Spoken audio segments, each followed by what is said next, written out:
وَمِمَّنْ خَلَقْنَا أُمَّةٌ يَهْدُونَ بِالْحَقِّ وَبِهِ يَعْدِلُونَ، اور انہی میں سے جو ایسے ہیں جو ہم نے پیدا کی ہے ایسی امت جو راہ دکھاتی ہے حق کے ساتھ اور حق کے ساتھ عدل و انصاف پر قائم ہے. یعنی کون؟ اہل حق، اہل ایمان، مسلمان. جہاں کوئی اللہ کے ساتھ شرک کر رہے ہیں نا، تو اللہ نے اپنے وہ بندے بھی پیدا کیے ہیں کہ جو توحید بھی اسی طرح بیان کر رہے ہیں. بلکہ میرا تو یار یہ دعویٰ ہے، شرک اتنا شد و مت کے ساتھ لوگوں نے نہیں کیا جتنا لوگوں نے توحید شد و مت سے بیان کی ہے. تو اللہ تعالیٰ ایسے بندوں پر فخر کرتا ہے جو اس کی توحید کو بلند کرتے ہیں. سبحان ربک رب العزت عما یصفون. دیکھیں نا سورہ الصافات میں اللہ نے ایک ایک نبی کا ذکر کیا ہے. یار اللہ کو جو بندے پسند ہیں نا وہ اس کے پیغمبر ہیں، حقیقت بات ہے. اس لیے میں اکثر کہتا ہوں کہ اگر اس کائنات کی سب سے بڑی کوئی دعا ہے نا تو یہ ہے کہ یا اللہ پیغمبر بنا دے. لیکن یہ دعا حرام ہے، کیونکہ پیغمبر کا عہدہ وہبی ہے، کسبی نہیں ہے. وہبی ہے یعنی گاڈ گفٹڈ، کسبی یعنی ایفرٹ پٹ کر کے نہیں آپ حاصل کر سکتے. اگر اس کائنات کی کوئی سب سے بڑی دعا ہے نا تو یہی ہے کہ اللہ پیغمبر بنا دے، تو یہ تو پاسبل نہیں. تو اس کے بعد دوسری دعا یہ ہے کہ ہمیں قیامت میں اور جنت میں انبیاء کا پڑوس نصیب فرما. آمین. اس سے بڑی کوئی دعا ہو ہی نہیں سکتی. تو اللہ کو اپنے پیغمبر اتنے پسند ہیں، اللہ تعالیٰ اتنی تعریف کر رہا ہے ابراہیم کی کہ اللہ تعالیٰ کے لیے بس ابراہیم ہی ہے انسانیت میں. اس طرح ذکر ہے. اللہ تعالیٰ کیا فرماتا ہے؟ ابراہیم جس نے ہم سے وفا کی، سورہ النجم میں.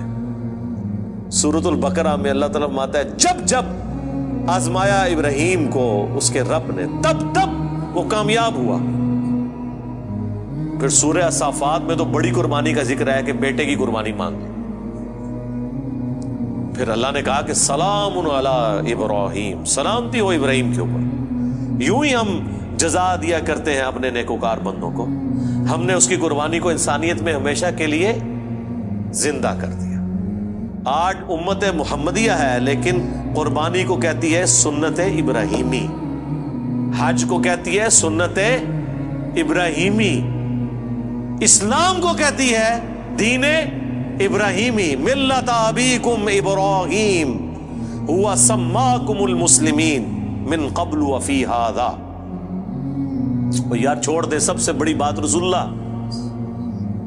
قل اننی ہدانی ربی الی صراط مستقیم. اے نبی تم فرماؤ مجھے تو میرے رب نے سیدھا راستہ دکھا دیا. دینا قیما ملت ابراہیم حنیفا، دین جو کہ قائم ہے ابراہیم کی ملت پہ جو سب سے ٹوٹ کر ایک اللہ کے ہو گئے تھے. وما کان من المشرکین، وہ مشرک نہیں تھے.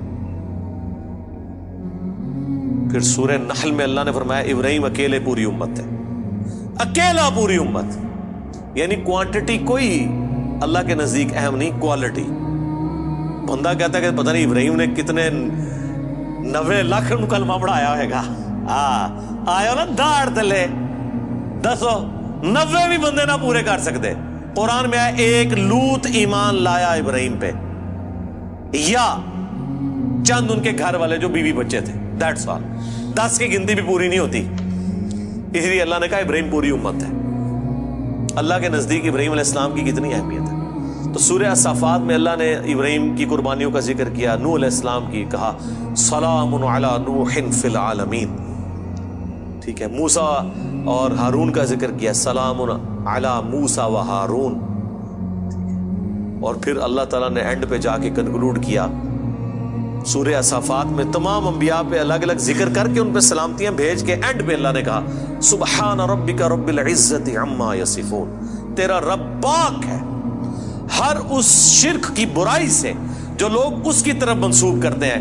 کسی کو یہ ٹینشن نہ ہو جائے کہ اگر اللہ کے ساتھ کوئی شرک کرتا ہے یا اللہ کے لیے برے نام رکھتا ہے یا مخلوقات میں سے کسی کو اللہ کے برابر ٹھہراتا ہے تو اللہ کو کوئی ٹینشن ہو گئی ہے. نو، سبحان ربک رب العزہ، بے شک تیرا رب جو عزت والا ہے، پاک ہے، بلند ہے اس شرک سے جو لوگ اس کی طرف منسوب کرتے ہیں. وَسَلَامٌ عَلَى الْمُرْسَلِينَ. اس کے اندر پتہ کیا درد ہے؟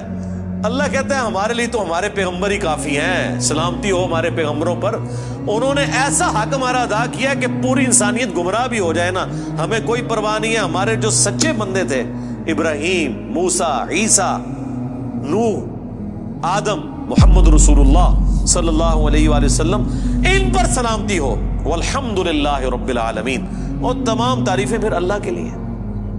اس لیے میں نے درود شریف پہ جو لیکچر دیا تھا نا، اس میں بھی میں نے کہا تھا کہ سب سے بیسٹ درود وہ قرآن کے اندر آ گیا، سبحان ربک رب العزت عما یصفون وسلام علی المرسلین والحمد للہ رب العالمین۔ آپ کو مزے کی بات بتاؤں، یہ جو حدیث ہے نا بخاری مسلم کی کہ نبی علیہ السلام فرض نماز کے بعد پڑھتے تھے لا الہ الا اللہ وحدہ لا شریک لہ لہ الملک ولہ الحمد وہو علی کل شیء قدیر اللہم لا مانع لما اعطیت ولا معطی لما منعت ولا ينفع ذا الجد منک الجد۔ بخاری مسلم میں تو اتنی یہ دعا آتی ہے، جو حضرت معاویہ نے خط لکھا تھا تو مغیرہ ابن شعبہ نے یہ وظیفہ بتایا تھا ان کو کہ اللہ کے نبی فرض کی نماز کے بعد یہ پڑھا کرتے تھے۔ لیکن ترمذی میں جب یہ حدیث آتی ہے نا، اس کے ساتھ یہ الفاظ بھی ہیں کہ اس کے بعد حضور پڑھتے تھے سبحان ربک رب العزت عما یصفون وسلام علی المرسلین والحمد للہ رب العالمین۔ یہ قرآن کی جناب فیورٹ ترین آیات ہے۔ مجھے آج بھی یاد ہے، میں 2007 میں حج کیا تو 2007 کے اندر 2 حج آئے تھے، ایک جنوری کے مہینے میں اور ایک دسمبر میں، 18 دسمبر کو آیا تھا۔ تو وہ 18 دسمبر والا جو حج تھا نا، وہ میں نے کیا تھا۔ تو میدان عرفات میں اس ٹائم تو ظاہر ہے ہم نئے خود ابھی رائے حق کے مسافر تھے، ابھی تو پتہ ہی نہیں تھا کہ اللہ نے کتنا بڑا کام لینا ہے، میں نے تو ابھی کوئی ویڈیو ریکارڈنگز بھی شروع نہیں کی تھی۔ تو میدان عرفات میں مجھے آج بھی یاد ہے، میں جب دعائیں کر رہا تھا نا، تو مجھے ایک چیز جو میرے دل میں غم کے طور پہ تھی کہ دنیا کتنی شرک میں ڈوبی ہوئی ہے، اور پیغمبر دنیا میں آتے ہیں، کوشش کرتے ہیں، ایفرٹ پٹ کر کے چلے جاتے ہیں، لیکن پھر بھی ہدایت جن کی نصیب میں ہے وہ حاصل کرتے ہیں جو ایفرٹ پٹ کر رہے ہوتے ہیں۔ تو اللہ تعالیٰ نے اتنی بڑی کائنات بنائی، اتنی مخلوقات پیدا کی، لیکن اینڈ رزلٹ یہ نکلا ہے۔ دنیاوی طور پہ تو ہم اسے ناکامی سمجھ رہے ہیں نا کہ اتنے بندے پیدا کیے تو وچوں جڑے کم دے بندے نے وہ چند ہی کی نکلے نے، باقی تو سارے فارغ ہو گئے، ٹھیک ہے۔ تو اب دنیاوی اعتبار سے تو ہم شاید اسے کریٹر کی کمزوری سمجھ رہے ہیں، لیکن اللہ تو بے پرواہ ہے، اللہ کو تو کوئی فرق نہیں پڑتا، سارے جہنم میں چلے جائیں، سارے جنت میں چلے جائیں، اللہ کو کوئی پرواہ نہیں۔ تو اس کے اوپر میں بہت زیادہ ایمفسائز کر رہا تھا اور میں بڑا پریشان تھا۔ تو اس وقت اچانک جو ہے نا اللہ تعالیٰ انسان کو چیز یاد دلواتا ہے نا، تو مجھے اللہ تعالیٰ نے میرے دماغ میں یا میرے دل میں یہ چیز ڈالی کہ سبحان ربک رب العزت عما یصفون، تمہارا رب پاک ہے جو عزت والا ہے ہر اس شخص کی برائی سے جو اس کے ساتھ شرک کو منسوخ کرتا ہے۔ وسلام علی المرسلین، رسول ہی کافی ہیں۔ ویسے تو اللہ رسولوں کی عبادت کا بھی محتاج نہیں ہے، لیکن اگر اللہ تعالیٰ نے مخلوقات میں پیدا کیا تو وہ رسولوں نے ایسا بیسٹ پرفارم کیا ہے کہ اللہ کہتا ہے ہمارے رسول ہمیں کافی ہیں۔ والحمد للہ رب العالمین، تعریفیں تو ساری اللہ کے لیے۔ تو میں نے پھر اس وظیفے کو ہمیشہ حرز جان بنا کے رکھا ہے۔ میں ہمیشہ کوشش کرتا ہوں کہ میں اپنی ہر نماز کی پہلی رکعت میں یہ سورہ فاتحہ کے بعد پڑھوں، سبحان ربک رب العزت عما یصفون وسلام علی المرسلین والحمد للہ رب العالمین۔ میں نہیں سمجھتا کہ اس سے بیسٹ الفاظ میں آپ اپنے رب کی طرف رجوع لا سکتے ہیں۔ ساری گمراہیاں، سارے شرک اللہ کو کوئی نقصان نہیں پہنچا سکتے۔ سبحان ربک رب العزت عما یصفون۔ اور اللہ کے بعد اگر کوئی حقدار ہے نا کہ اس کا شکر ادا کیا جائے تو وہ اللہ کے پیغمبر ہیں، جنہوں نے کمٹمنٹ کے ساتھ اللہ کی مخلوق تک اپنا پیغام پہنچایا، اور وہ اللہ نے اس میں ایڈ کر دیا وسلام علی المرسلین، سلام ہو رسولوں کے اوپر، والحمد للہ رب العالمین، اور تمام تعریفیں اس رب کے لیے جو سارے جہانوں کا پالنے والا۔ تو میرے بھائی قرآن جس کو باپا مانتا ہے نا وہ پیغمبر ہوتے ہیں، باقی آپ کے بنائے ہوئے باپے ہیں، باقی سارے فالوورز ہوتے ہیں۔ قرآن کی ڈاکٹرین میں امام وقت کا پیغمبر، قرآن کی ڈاکٹرین میں اللہ کا نمائندہ وقت کا پیغمبر۔ اس لیے سورہ زمر میں آتا ہے جب جہنمی جہنم میں پھینکے جائیں گے نا تو فرشتے پوچھیں گے تمہارے پاس کوئی پیغمبر نہیں آیا تھا؟ وہ کہتے ہیں آیا تو تھا لیکن ہم نے جھٹلایا۔ حالانکہ پیغمبر تو صرف ان کے پاس آیا ہوتا ہے جن کے سامنے ہوتا ہے۔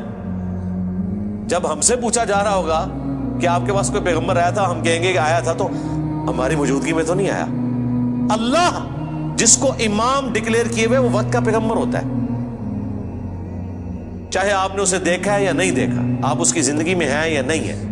آپ کے لیے جس کو اللہ نے پیغمبر بنایا نا، اللہ نے آپ کو اس کے ریفرنس سے، اور یہی قرآن میں ہے کہ ہر شخص کو اس کے امام کے ساتھ اٹھایا جائے۔ ٹھیک ہے جی، اللہ تعالیٰ سے دعا ہے جو حق بات میں نے کہی ہمارے دلوں میں راسخ فرمائے، جو کوئی غلط بات میرے منہ سے نکل گئی اللہ تعالیٰ دھو ڈالے، معاف فرما دے، قرآن و سنت کی تعلیمات پر عمل کر کے دوسرے بھائیوں تک پہنچانے کی توفیق عطا فرمائے۔ سبحانک اللہم و بحمدک، اشہد ان لا الہ الا انت، استغفرک و اتوب الیک، وما علینا الا البلاغ المبین۔ جزاکم اللہ خیرا۔